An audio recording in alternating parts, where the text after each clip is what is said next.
London, obviously. Yeah. Hello everyone, and welcome to the Alliance of Independent Authors Foundational Podcast, our podcast for beginner and aspiring indie authors. I'm here with Dan Parsons. Hi, Dan. Hello, Orna. Hello, everyone. Hello, everyone is right. And yes, we are here this evening. We're going to be talking about the things we wish we'd known when we were starting out. And we were just chatting about this before we came on. We're not going to be talking about specifics here so much as attitudes, approaches, mindsets, ways of going about the business, because both of us agree that the thing that happens at the beginning is you're carrying a lot of assumptions that you don't even know you're carrying about what publishing is, what production looks like, what the experience of self-publishing, putting a book out. We've got all sorts of kind of forethoughts and assumptions, and very often they're not particularly accurate. And so we're going to discuss a few of the things that we both, either or both, held when we were starting out, and suggest slightly more work friendly, I suppose, ways of approaching it and ways of thinking about it. So yeah, as ever, if you have questions, just pop them in the chat and we'll try to get to them. But yeah, let's go back to the beginning. Just tell folks a little bit, Dan, about your start. How did you become an indie author? Where did it all start for you? Well, I actually started out with the idea to become a traditionally published author, as many of us do. It was 2012 when I started sort of looking for agents and things. And yeah, I got really bogged down in the applying for agents, waiting a few months, and then they get back to you, and then sometimes they don't get back to you at all. So I just thought I'd do the indie author thing to pad out my author CV. That was the truth originally. And I just found that I liked the control. I found that I was getting results a lot faster doing it that way rather than going down the traditional route. And it turned out that I didn't actually want to go back. I had a few traditional deals early on after that moment, and I've actually pulled out of all of the traditional deals because indie just worked better for me. Yeah. How about you? Well, I was born in the dark ages when there was no indie, really, or there was a little bit. I did a print publishing run way back, 20 years ago now, before POD was widespread. Lightning Source was there, but Ingram Spark hadn't yet started. Print on demand was something quite exotic, and it was a really interesting experience. Sold through the bookstores, went into a second print run, and all of that. But actually, all the administration around print publishing at that time was just way too consuming, returns and invoices and all of that. So yeah, when Kindle happened, it was really kind of interesting to me, and it took me a few years to jump on. So in 2012, when you were setting out to do your agenting thing, I had just decided self-publishing's for me, and we had started ALLi because, of course, that's 10 years ago, and we're celebrating our 10th anniversary at the London Book Fair next month, and online next month as well on the 16th. Put it in your diaries, folks, and we'll be in touch soon about what's happening around that. Okay, so back when we started, I think we both agree that one of the things that we were not fully aware of was the value of the author community itself.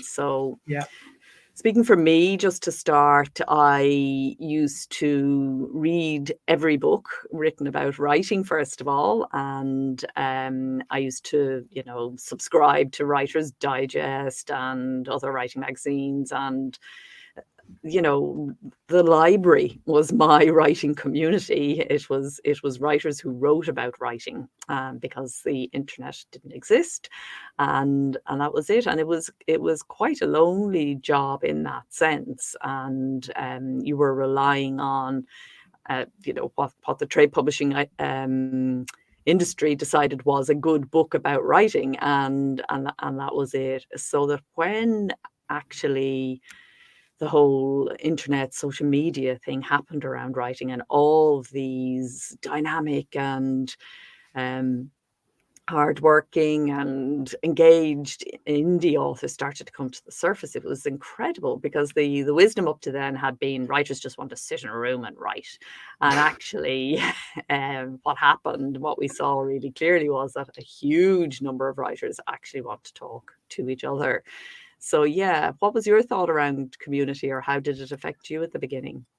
Yeah, so a little bit like you, I read early books and things like that. What I discovered when I was going through the slush pile process, though, was that it felt very much like you were in competition with other authors because there were very limited number of slots. So everyone in the trad space, at least when I was looking at it, was quite protective of staying away from each other. And yes, you'd have writers' circles, but everyone talked about craft rather than about the business of it. And that's possibly because of the industry that the state of the industry at the time. So yeah, authors from a business perspective were always quite isolated, and because they were isolated and didn't talk to each other, they tended to be quite uninformed. And that's not the case for everyone, but that was my experience at the time. But then obviously with the growth of social media and the indie authors coming together and talking, we actually spawned the maker movement, which I think Joanna Penn mentions quite often. And yeah, this has been the same across all different creative industries, and it's really accelerated the individual growth of indies. So Absolutely. Growth in every sense, I think. There's the size of the community, obviously, which we see directly in the Alliance, how quickly it has grown, how many authors are interested in self-publishing and in writing and so on. But growth also, I think, in terms of the creative act of writing and of publishing. So it isn't competition now, it's kind of co-opetition is one word that's used for it, but that sort of collaborative thing that happens that drives you to better. So you don't have to necessarily make the mistakes yourself.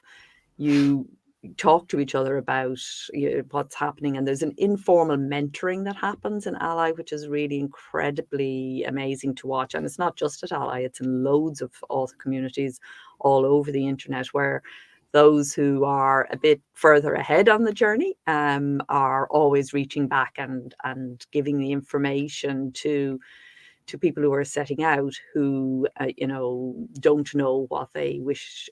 The mentor, not older necessarily, but the mentor who's that little bit further ahead, is so generous about making sure that the people who are coming up know what they know and passing that on. And it's really incredible to watch. So for those of you who are starting off and setting out and at the beginning and are full of questions and don't know what to do next and feeling overwhelmed, the main thing to say is this is 100% part of the process. That is how you feel. That is how everybody feels. You might feel it, you might think it's just you, but it absolutely isn't.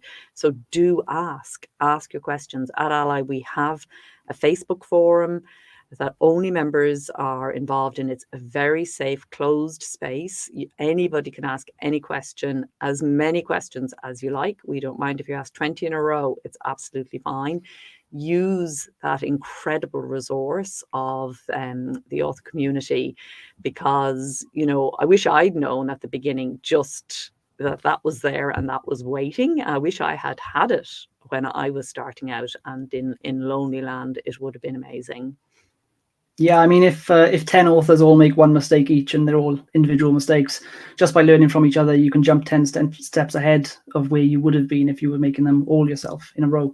So yeah, the one caveat I will say is when you go down the learning path, try to aim for just-in-time learning, which is when you're learning about the task ahead of you rather than just-in-case learning, because it's very easy to go down rabbit holes in the community, because as much as everyone loves to share, if you digest all of it, you tend to overwhelm yourself and have to relearn those things later, whereas you could just apply the information in front of you to the task in front of you and you'll get going a lot faster.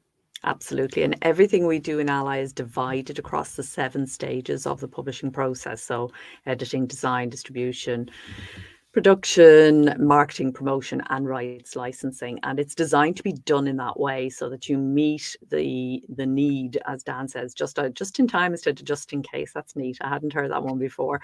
And there is that sort of sense at the beginning of trying to learn everything, making sure you don't miss out on something. Like there's a golden nugget of information that if you don't have it, your whole thing is crocked, and it isn't like that. There are so many different ways that you can approach things. There are some things that are, in inverted commas, wrong, but mostly there are lots of different options that are all pretty good and have slight, it's a weighing of risks and benefits, and often you can't know in advance is the other thing. It's learning by doing as well. You have to do it to see, does it fit your genre? Does it fit what's going on for you? So yeah, that's really good stuff. Yeah, just in time, not just in case. I like that. Okay, so the next thing we were talking about was detachment and professionalism. So can you explain to people what you mean by that? Yeah, so I think this is a bit of a hang-up that very new authors tend to get on when it comes to things like editing and cover design and things like this, where they're very invested in the success of their first book, expecting the debut novel to be a huge bestseller, and not realizing that you have to get other people involved, because you can't be a professional at every aspect of the publishing journey, and you sort of need that teamwork to push forward. So you need some emotional detachment from that project. And what you also have to realize is that book one doesn't typically make people a lot of money. There are outliers in the author community where they make these huge 5-figure a month sums off one book early on, but for 99% of authors that's not the case, and they actually need to build up a business infrastructure behind that book, either with more books or with a business, to actually make it financially viable as a career. So yeah, if you want to build up your business, you actually need to consider the business aspects and not just the art, and focusing on book one. Yeah, so book one is an actual syndrome that every author has to go through. To become an author, you have to have more than one book, actually. There, as you say, there's the one-hit wonders, but they're so exceptional as to, you can just forget about it. It's not it. But every single author is a bit crazy when they've just published their first book, because it is such a huge thing. It literally is like giving birth, and you think, like some mothers, you're deluded. You think your baby is the most beautiful baby of all time. No. And the best way to get over that syndrome, where there's fierce emotion and fierce attachment, and that attachment actually runs you into all sorts of trouble. It's a big drain of creative energy. So when you're over focused on that first book, you're not thinking about the second one, is the first thing. You're very touchy about feedback and reviews. You can get really upset. It can derail you, and so on. Now, I'm not saying, and I don't think Dan is either, that there is necessarily a whole lot you can do about this, except maybe be aware of it and catch yourself when you see it happening. And as we say in Ireland, catch yourself on, because it's something to move beyond. It's understandable 100%, because writing itself, like writing long form, is tough. And you do feel like somebody who scaled a mountain. You've got, first of all, these sort of huge adrenaline high, and then after that you've got the crash. And the place from which you operate well as a functioning creative is actually in the middle, in a much calmer sort of zone. So I think awareness is the main thing to be aware of there. Yeah, you're going to say. Yeah, there's I am just as bad as every other author in this respect, where I remember my first manuscript, I printed it off, I wrapped it in a blanket and did a social media post as if it was a baby, so it is actually that feeling. But yeah, I think one of the best tips that I can give people on this subject for moving on quickly is setting yourself a time limit for how much space you'll allow book one before you start book two. So you have to start book two soon after to know that you need more books to come out. Otherwise, you'll get too hung up. And I think I spent a year or two on that first book just trying to push it and market it, with not a lot of results, because I didn't have anything for readers to lead on to, which if you set up the business behind it, you'll have much better success. Yes, and also from a marketing perspective, with one book, you don't have the overview of your genre usually, and you don't have a keen enough awareness of what the reader is getting from that book or getting from you as a writer until you move on a bit. You begin to get a clearer kind of vision of your own value in your genre, what makes you different, what makes you stand out from others. We have a question here just on this whole thing of professionalism. How critical is the ability to touch type to be a writer? Should that be the first thing I learn?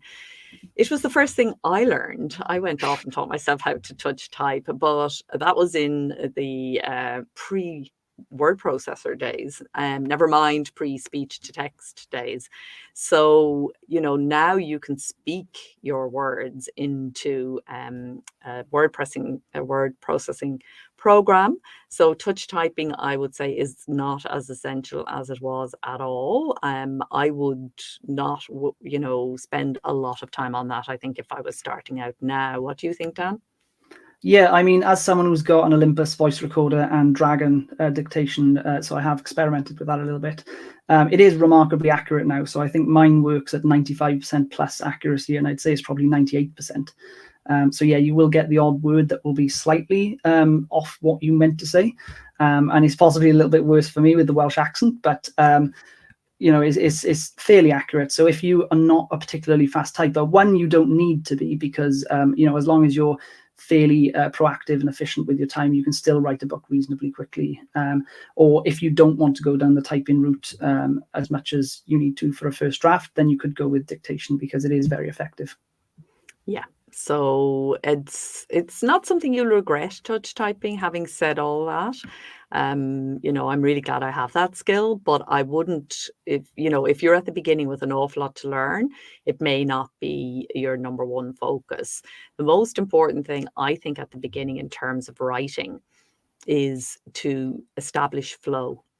So to get yourself, your time and your space organized in such a way, you're as a book author, you know, as a writer who creates books, you're entering the world of what's called long form. And so long form can't be written in a short amount of time, just by definition. It has to be written across time. And the most effective way to you know, get through the book reasonably quickly without too much redrafting is to set up so that you are writing a bit very, very regularly. I mean, I would say ideally every day in small chunks, but that doesn't necessarily work for everybody. But to set up your time so you know when your writing time is, and to set up your space so that you have complete focus while you're in that space. All the notifications are turned off. If the family knows not to disturb you, you know, all those kinds of things, and getting into the flow of writing. So you have to go deep. It's deep work, and you need the time and space around it. And then making a sort of an agreement with yourself from session to session. So stopping, Hemingway, I think it was, used to say, stop in the middle of the sentence, knowing what the end of the sentence is, so that the next day you sit down, you just pick up from that sentence. And in doing that, the point is that there's a carryover from the previous session. So you're not kind of reinventing, having to go back in there each time. So I would think establishing that sort of flow in your way of being is much more important than learning to touch type. Yeah, one thing I will say to that, though, was Hemingway also said "write drunk," so I'm not sure if it was his choice that he got to the end of the sentence. But he said a lot of things, but yeah, I do like that tip. It really worked for me. Which one?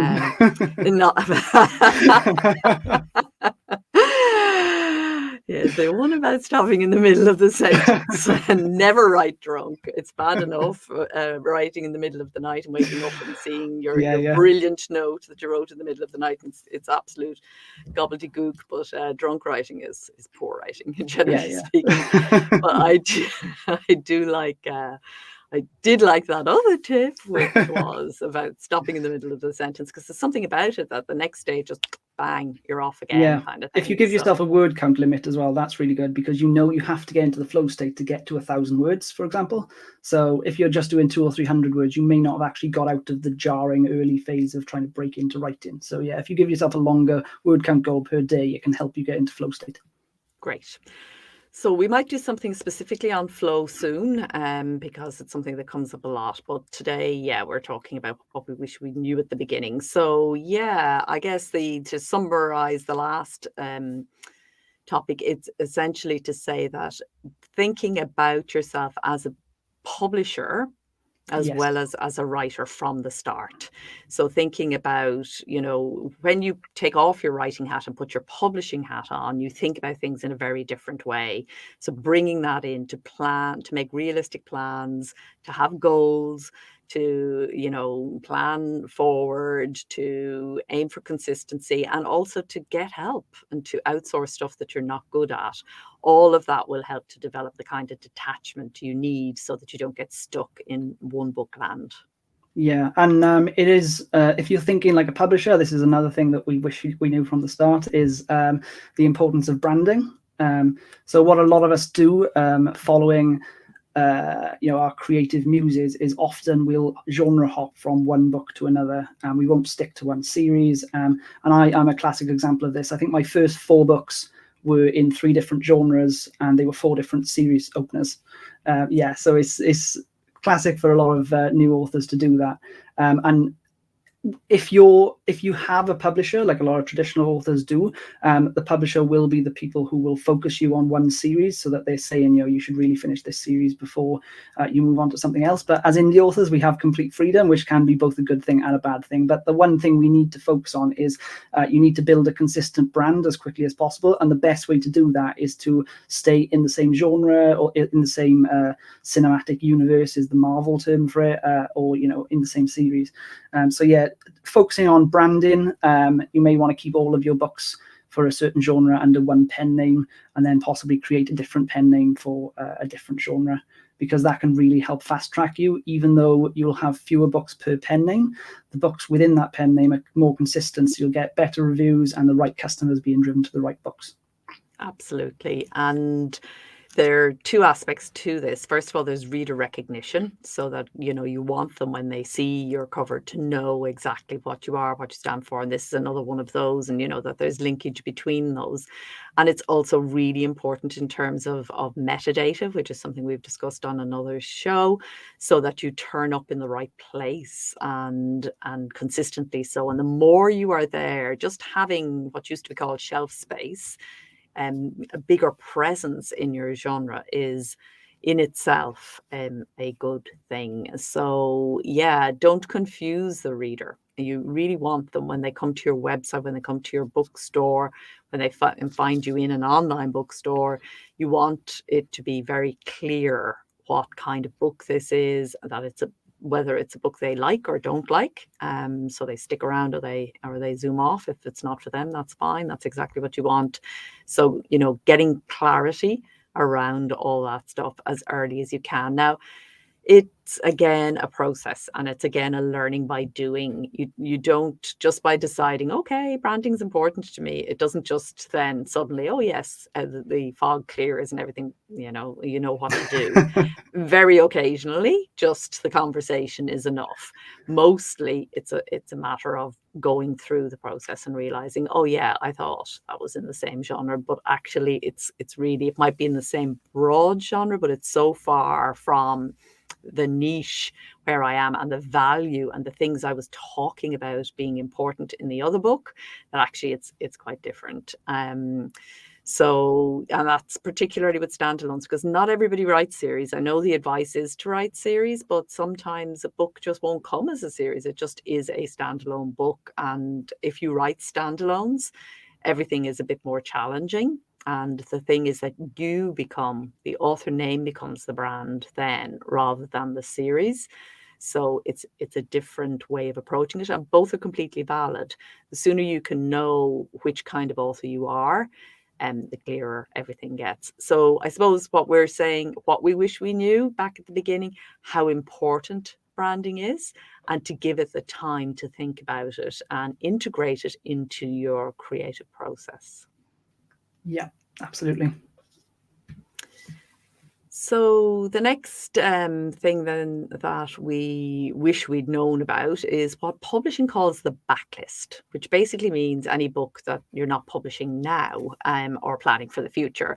So books that you have written before is the backlist in publishing terms. And it was called that because in trade publishing, and it's still this way, the books that get the attention are the ones that are coming out this season. And they're the ones that get the marketing budgets. They're the ones that the sales reps are calling into the stores to talk about. They're the front list books. And, publishing income is based on front list, and backlist was always seen as jam. It wasn't where the concentration went. Of course, that changed radically when we got print on demand and ebooks, because out of print was no longer a thing. All books are there forever now. And the inverted commas backlist of books that you've written, you can decide you're going to. I am personally, my very first book I wrote 20 years ago, novel, I should say, I wrote 20 years ago. I took back from my publishers 10 years ago, and I am this year going to give it a blast because it's that 10 years and 20 years anniversary for me, but also the content has an anniversary, a centenary involved. So I'm going to give that book attention, and that book will sell far more now. And it's the fact that it's a backlist book, and it means nothing to me. I can put the attention there as much as I want to.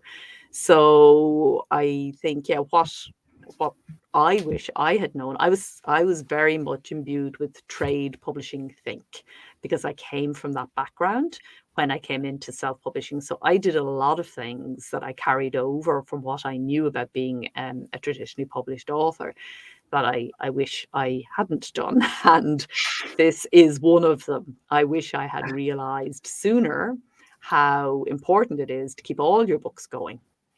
So I would stop. I would publicize the book, and then I would stop, as they do in a publishing house, and wait for the next one before I would do promotional activity again. And so, yeah, that's what I really wish I'd known, that keeping attention on all your books is possible as an indie author. There are automated ways that you can set that up to happen, and it's highly recommended. Yeah, one note I have to add on that front list, backlist thing is I used to work for a large bookshop chain, and they counted front list books as anything that was published in the last 6 months, because if it was published after 6 months ago and it didn't hit a sales target, then they would return all of the spare copies. But if it was a perennial seller, then it would go into backlist, which was further into the shop where people could just discover it away from the chart wall. So the key thing is, if you want your backlist to work for you, you have to keep pushing it to make sure it becomes a perennial seller, because they can actually sell just as much as the ones on the chart wall, because some of the ones on the chart wall don't make it into the rest of the bookshop. They go back to the publisher, whereas Most of them. Yeah, absolutely. Yeah. Huge amount. Yeah. Yes, and this is the thing that a lot of people don't realize about, trade publishing, is that it's based on, 80% at least, probably more, failing. So, Yeah. The publishing house will make money because it has lots of authors, and they don't care which one wins, as they know that they will get a winner in that season, and they're happy with that. And all their budgeting and everything is done on the basis that most of the books won't succeed. As indie author publishers, we can't have that. We're going to succeed. We're determined. We're going to keep applying our attention until all of the books, are doing well and become those perennial sellers. That's the aim. So, yeah, that's something I wish I had known back when I was starting out. Yeah, I mean, everything gets easier when you've got a backlist anyway. So if some things that publishers won't do is give away books for free necessarily, whereas if you're an indie author, you can use a backlist title, send it out for free, and it will bring new readers into your ecosystem to push frontlist sales as well. So it can actually help either way. Yeah, the more books you have, the easier everything gets. There's no doubt about that. And then finally, and we could actually, we could do a year's worth of shows on things we wish we'd known when we were starting out, but we just picked these core kind of attitudinal things as the most important. And the final thing that we both felt was very important is that everything not only can change, but will change, is changing right now. So the idea that there's one way to do this, or one trick that you wish you knew that would solve everything, or, one golden ticket, is not accurate. That really doesn't work. So I see a lot of indie authors trying to, looking for their assets when they are having those conversations that we were talking about at the beginning with the rest of the community. They're looking for a magic bullet. They want a shortcut. They want something and a sure win. And that's Yeah. not how it works. Yeah, a lot of people will actually dig deep with their heels on one idea if they think that it works, because they've heard that it's worked for another author. So they'll try to perfect that one channel. Whereas the reality is there are lots of different ways to succeed in the business. And what I would recommend is, if you're going to try an idea, take the 80-20 rule approach. So try 80% of the effort and then see if you start getting results. If you don't, make it a little bit of a back burner project and move on to another idea, because things do crop up and fall off a cliff. 1 month Amazon ads work really well, and then another month Facebook ads work really well. There are some channels that take off and some retailers that disappear. So just because you're doing well with one thing doesn't mean that will always be the case. So you want to keep learning and stay on top of trends and things, because that's the only way to have longevity over decades. Absolutely. Yes. The cliche in the community is this is a marathon, not a sprint. Sprints don't really work in book publishing. I mean, they can work on occasional projects or whatever, but as a rule, you're not looking. So it's back to that kind of more balanced thing we were talking about with the detachment and the professionalism. You're trying to keep balance for what will keep unfolding and keep changing, and you change with it. And I think, keeping on top of what's going on to some degree, just to, being aware of what's happening there in the background, but always testing it against your own personal definitions of success. I mean, that is the wonderful thing about being an indie author, is that you can make this kind of march to your tune. And especially now, we spoke at the beginning about the creator economy and other aspects to your author business that go outside of selling books. You can integrate all sorts of things now, from patronage to membership to, there are lots of ways where you can deepen your connection with your readers and also make more money from your words.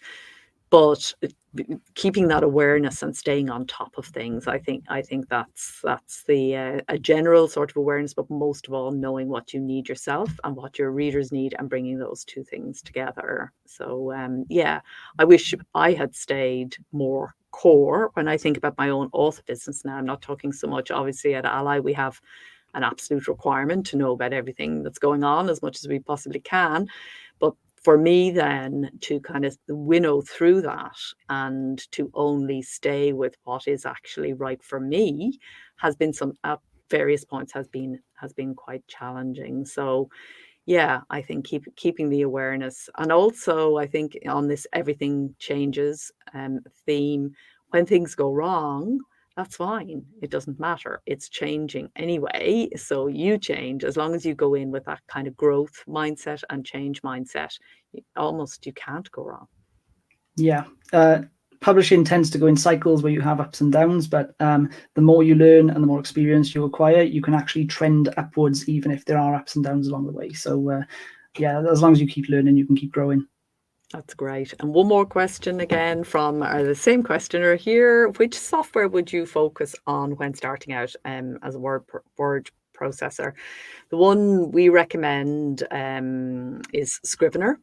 It's a fantastic book writing software, but there are lots of them. You're a Scrivener man too, Dan, I think, are you? I tend to use Word just because it's the one I started with, and it is the mode of least resistance. And I feel like any way I can take any resistance out of the writing process, it helps. But yeah, I've heard lots of very good things about Scrivener, particularly in structuring for different books, which you don't really have with Word, because it's got bugs because it's not necessarily for authors.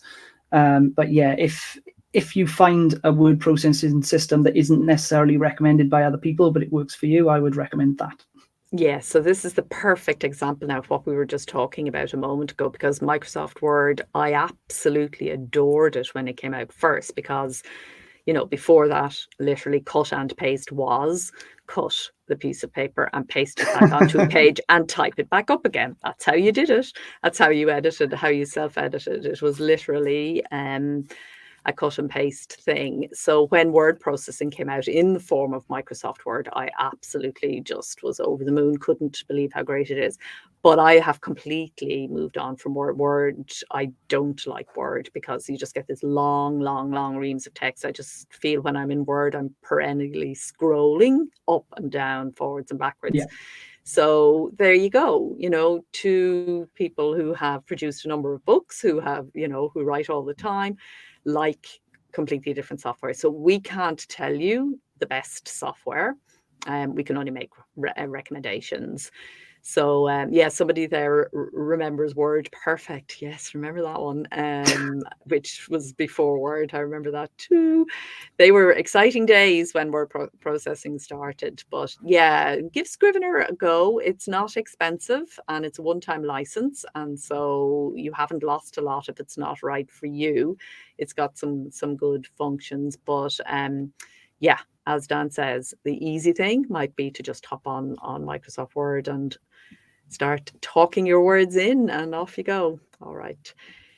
So yes, that is it for another month from the Foundational Podcast. We will be back in April, and we'll be just after the London Book Fair, or perhaps even there. I'm not sure. Possibly live, yeah. Possibly live from London Book Fair. Could be very exciting. Could be a tech nightmare. We're not sure, so we'll keep you posted. But until then, happy writing and happy publishing. Bye-bye. Bye.